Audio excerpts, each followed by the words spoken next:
Rest in peace. What's up guys? Today I'm going to be talking about what light bowgun to craft, a couple of helpful tips to get you started and the armour to go with it. The light bowgun I'd suggest is a wind thief, which is a part of the Izuchi weapon tree. It's got a decent amount of ammo types, but the most important one being rapid fire pierce level 1. It isn't difficult to craft and you should have the materials to craft it after your first Izuchi hunt or two. Now you have the bowgun, let's talk ammo. First thing I normally do is buy a couple of hundred level 1 pierce rounds. You won't be able to take them all into the hunt, but even in the worst cases you'll be able to restock them at your tent mid-hunt. While you're out doing your quests, make sure you're picking up everything as the materials to make ammo will soon mount up. Next, you want to sort your radial menus out. This is so you can craft ammo on the fly without having to stop and search through the crafting list. You want to go on your menu, open up radial menu settings and select quests. Now, select the shortcut you want to edit. Using the right thumbstick, pick what you want to replace by pressing A. Once done, go ahead and select crafting, pick the ammo type. Make sure you select craft all so it crafts as much ammo as you can hold at one time. This feature is super handy and it will let you use any of the items that you have in your backpack or crafting on the fly. Once you complete 2-star quests in either the hub or the village, you'll have a few things available that you didn't before. All you need to do is go around and speak to everyone with a bubble above their head. You should now have access to the basic switch skills. Best for the light bowgun is the fanning manoeuvre. The other thing that you're going to have access to is more petalaces. The one that I've personally gone for is the demon petalace.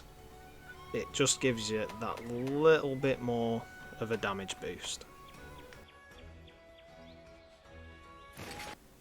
Oh, and don't forget to add the long barrel attachment to your gun like I did, it does help.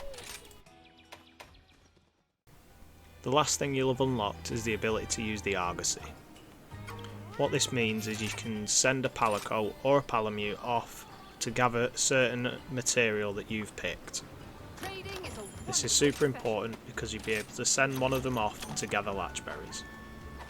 If you didn't know, latchberries is the main ingredient of making pierce ammo. The way this works is after every hunt you'll acquire 20 latchberries. So that means all you have to do, go out, do a couple of hunts and then come back to the argosy. Now there is a way to have in total 3 submarines to send off.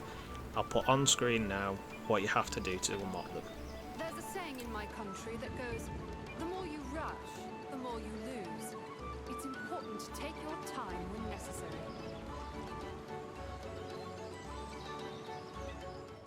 Now the argosy is set up, let's talk armour.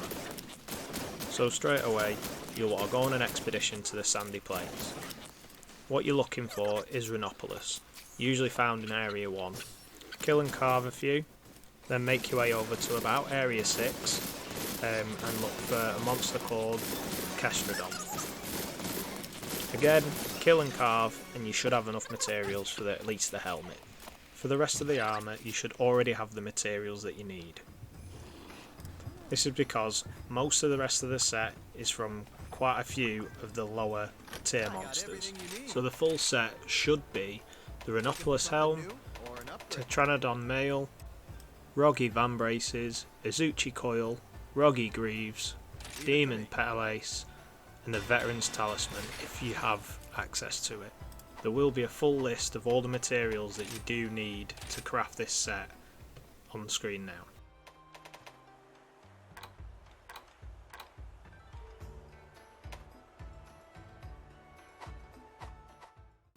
The last thing you need to do now is upgrade your bowgun, just for that little bit more damage.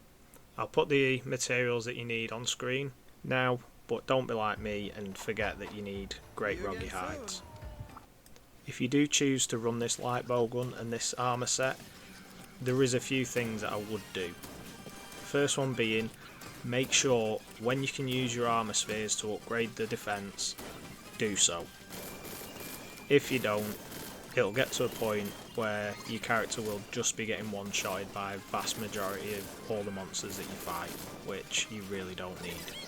Secondly, when you have the ability to fight Nargacuga, do so a fair few times, just so you have the materials to craft a light bowgun from the Nargacuga tree.